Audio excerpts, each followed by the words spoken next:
Next on AM 1480 WLEA, the Newsmaker Show. Here's Brian O'Neill. It's Tuesday, and our regular Tuesday guest is here, Alfred University history professor, Dr. Gary Ostrower. Dr. Ostrower, thanks for coming in. Pleasure to be here, Brian. I want to start out with a couple of local things.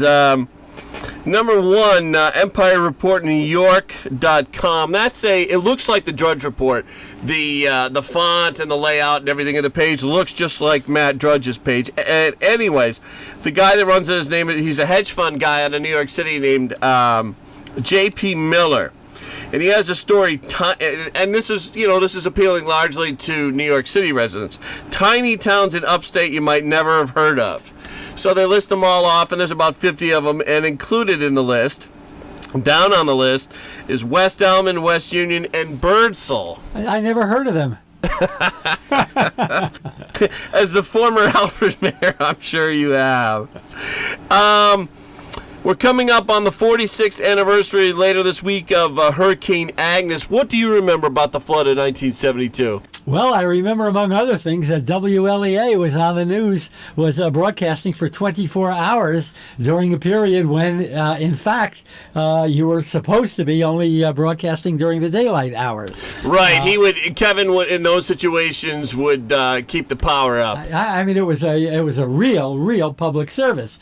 I remember a lot. I remember the degree to which the fire sirens were going off. I was living at that time in Alfred Station. And I kept saying to myself, well, I heard the noise of the rain on my roof, and I'm saying to myself, well, this fire isn't going to get very far.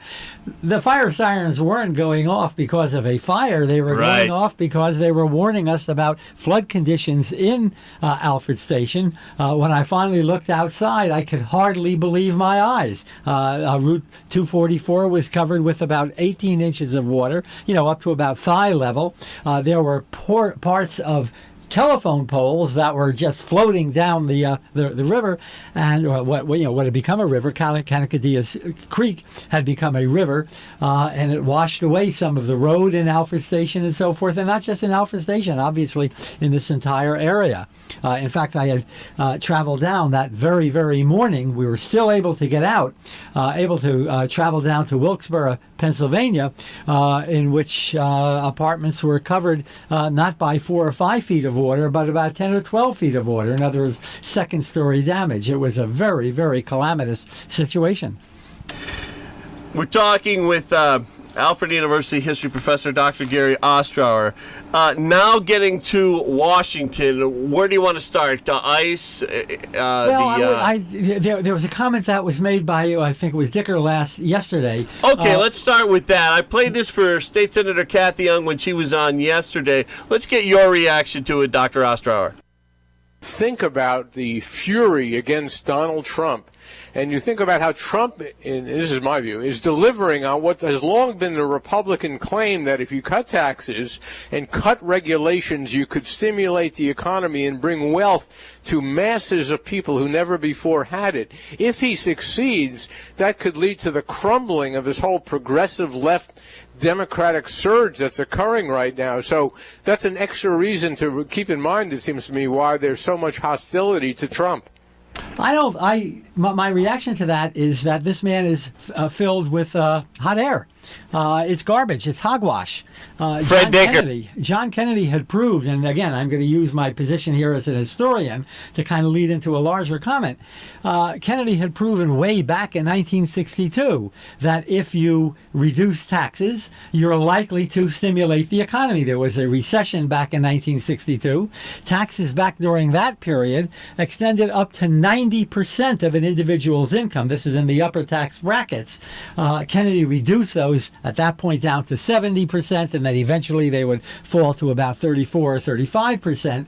But in any case, the tax reduction had a clear effect of stimulating the economy. In fact, it was not only Kennedy, it's John Maynard Keynes, typical liberal democratic economics, which made the point that the government, by reducing taxes, can stimulate the economy. So I don't understand why Dicker is somehow claiming that this is a Republican policy, when in fact it has been a bipartisan policy.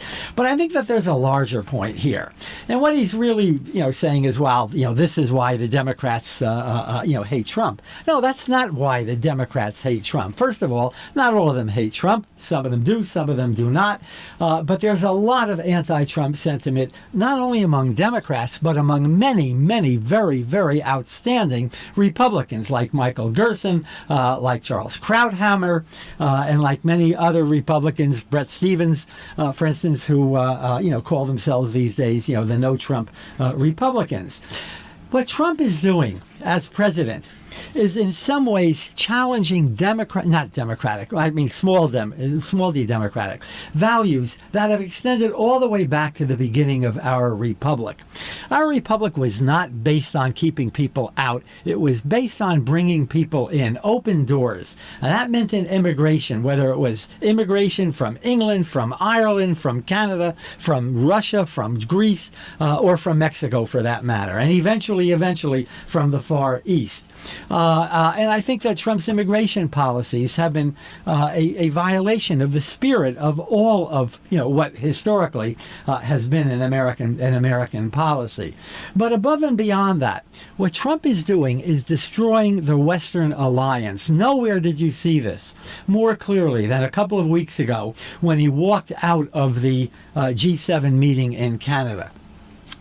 He attacked the Canadian Prime Minister. He attacked the French President. As a matter of fact, if I'm not mistaken, as recently as this very week, he has removed photos of himself and the French President Macron and replaced them with photos of himself and the North Korean dictator. And people ought to ask themselves, what's going on here? This would be like President Roosevelt having a picture of himself and Adolf Hitler on the wall of the White House. The North Korean dictator is one of the two worst abusers of human beings, of human rights on the entire globe. Why would Trump admire someone like this, admire someone like Putin, admire someone like Turkey's Erdogan, in contrast to our genuine friends, democratic leaders in countries like Canada and in France and so forth? So, what I'm arguing here is that the opposition to Trump is much, much more, fundamentally based than anything to do with taxes. And I might add one other thing, and that is that not only does the man insult, anyone who disagrees with him, not only is there a great deal of corruption in the White House, but he has broken promises after promises. I mean, he argues that, gee whiz, he is keeping all of the promises he made during the campaign. Well, he has kept some of those promises, but he's also broken many of these promises. And the most outstanding, the most important from my perspective, is his promise to balance the budget. He said that he would balance the budget within 3 to 4 years. In fact, what he has done is he increased our deficit by $1.3 trillion. That's with a T. $1.3 trillion over the next 10 years by reducing taxes. He's reduced our taxes, okay, for 2 or 3 years, but he has increased the budget deficit for going out over a decade, and there is absolutely no way that he has suggested that we'll be able to pay for this. We're talking with Alfred University history professor Dr. Gary Ostrower. Could I play that clip from Senator Gillibrand that we've had in the news? This is about ICE, immigrations, and custom enforcement. Congress does not stop the out-of-control Department of Homeland Security. If Congress does not stop families from being torn apart, even though it's happening right in front of our eyes, then this Congress, Madam President, this Congress will go down in history as a weak Congress. Your response to that, Dr. Ostrower? Well, I think she's basically right. I mean, Trump says it's up to Congress to deal with this issue. The fact is that Trump can stop separating parents and children with the stroke of a pen. He can stop it with a single comment. He can stop it with a single tweet. Why he is, well, look, he doesn't accept responsibility for his failures. He, blames others, whether it's Democrats in Congress or Congress generally, or judges that he does not like as he tries to undermine the rule of law. he can change that policy with the snap of a finger. And Republicans in Congress are plenty concerned about the degree to which he is not doing this right now, because you can imagine how the Democrats are going to use these photos of children being separated from parents, tape recordings of crying children in these detention centers and so forth. How they're going to use this in the campaign. It's going to be devastating against the Republicans, and it's going to make it much more difficult for the Republicans to maintain control of the House of Representatives this coming November. Now, conservatives are arguing that that's a policy of separating the parents from the children that goes back to the Obama administration. Conservatives also argue that the liberals, the Democrats, have been pushing for the immigrants to come in, illegal, undocumented, whatever you want to call them, so that they can ultimately make them citizens and get votes out of them. Your thoughts on those two arguments? I think that's silly.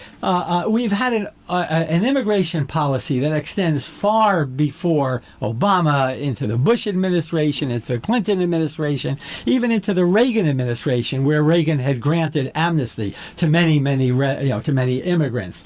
The fact of the matter is that there's a human issue here, and I think that no one has put it better than did Laura Bush just a day or so ago, when she said that the policy of separating these children and their parents, she said, is immoral, it is cruel, it breaks my heart.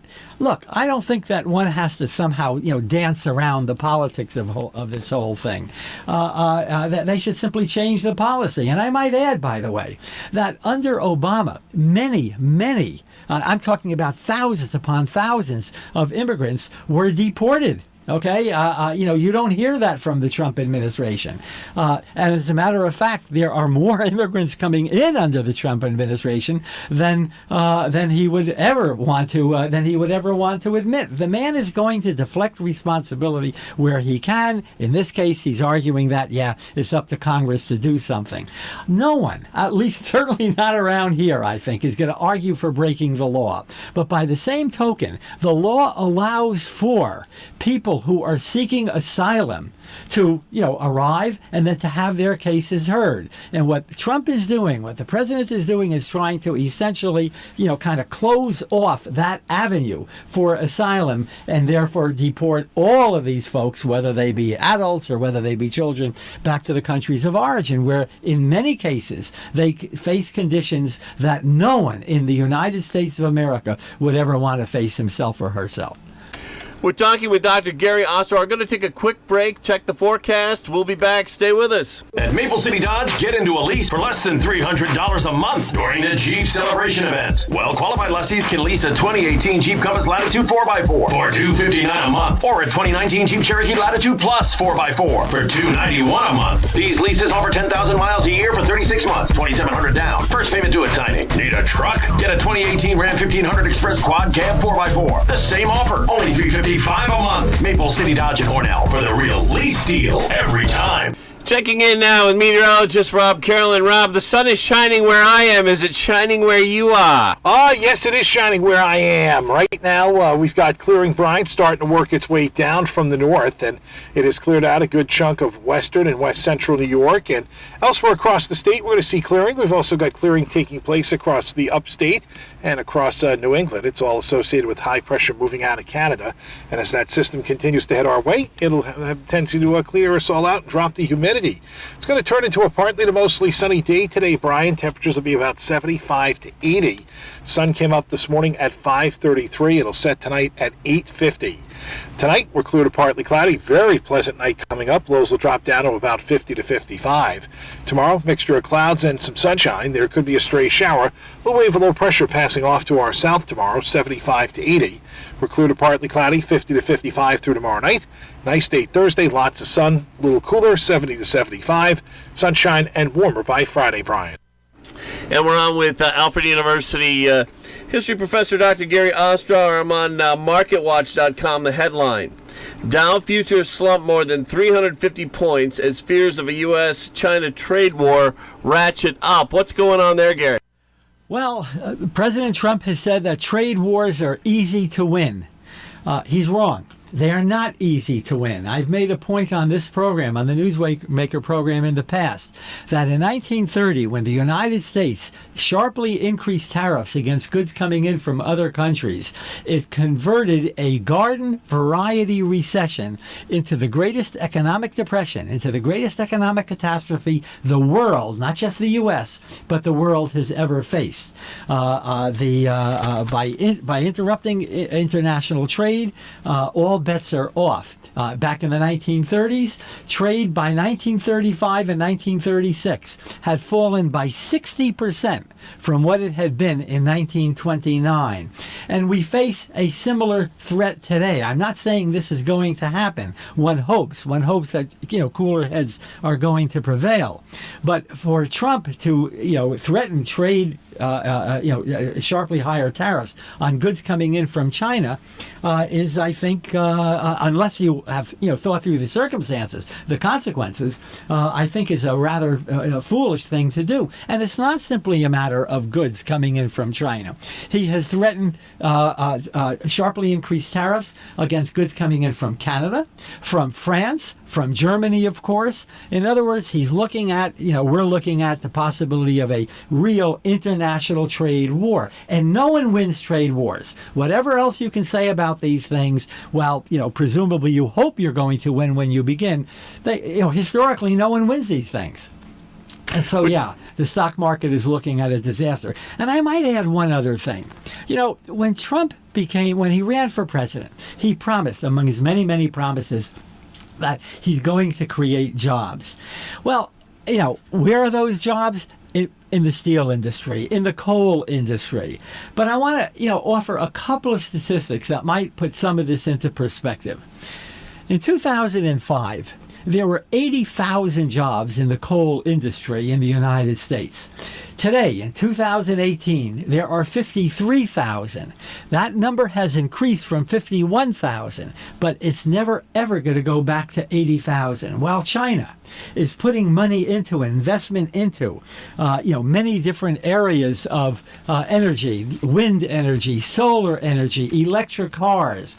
China is putting money into artificial intelligence development and so forth. What Trump is arguing is that we should be putting our money into 19th century technology. And I'm talking about coal, and to a certain extent, I'm talking about steel. In steel, for instance, in 2003, there were 700,000 jobs in the United States. In 2018, only 15 years later, there are only 400,000 jobs in the steel industry.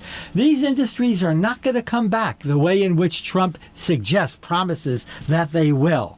And while the number of jobs in steel has increased since 2016 by 11,000, that is hardly, it's kind of a little blip compared to the 300,000 jobs in steel that we have lost. We have to deal with the 21st century and the 22nd century, not with the 19th century, as we try to restructure our economy.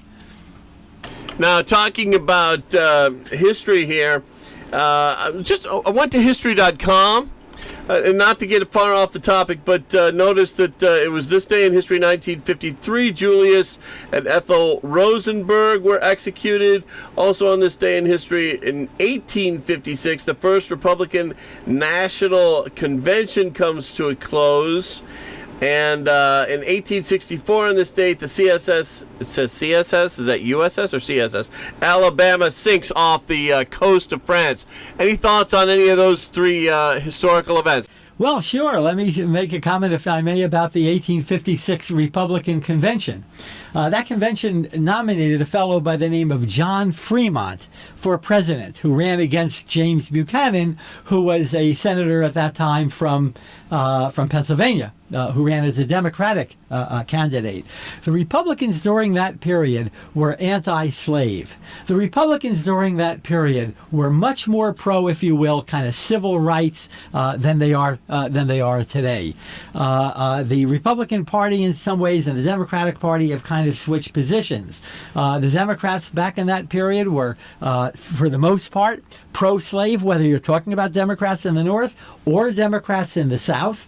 The the slave issue threatened, if you will, to split the Democratic Party apart, and therefore, for the most part, the Democrats really didn't address it at all, where the Republicans certainly did address slavery, and of course that becomes even more prominent 4 years later in 1860 when Abraham Lincoln ran. Lincoln ran as a the core of his program, the core of his campaign was not to allow slavery to expand, not even a single inch, into those territories which were, if you will, owned by the United States but had not yet become states. Places like Arizona and New Mexico and Kansas and so forth. I think that it's a pity, from my perspective, that Trump has running a campaign, not a campaign, but a presidency that in many ways reflects racist sentiments. Wants, among other things, not to expand the electorate, but rather to contract the electorate, to suppress people who are voting, who might otherwise vote for Democrats, voting against, in other words, the interests of the president himself. Down to a couple of minutes with Dr. Gary Ostrower. Any thoughts on, I guess the Rosenbergs? That was the other this day in history thing. Well, the Rosenbergs were convicted of spying.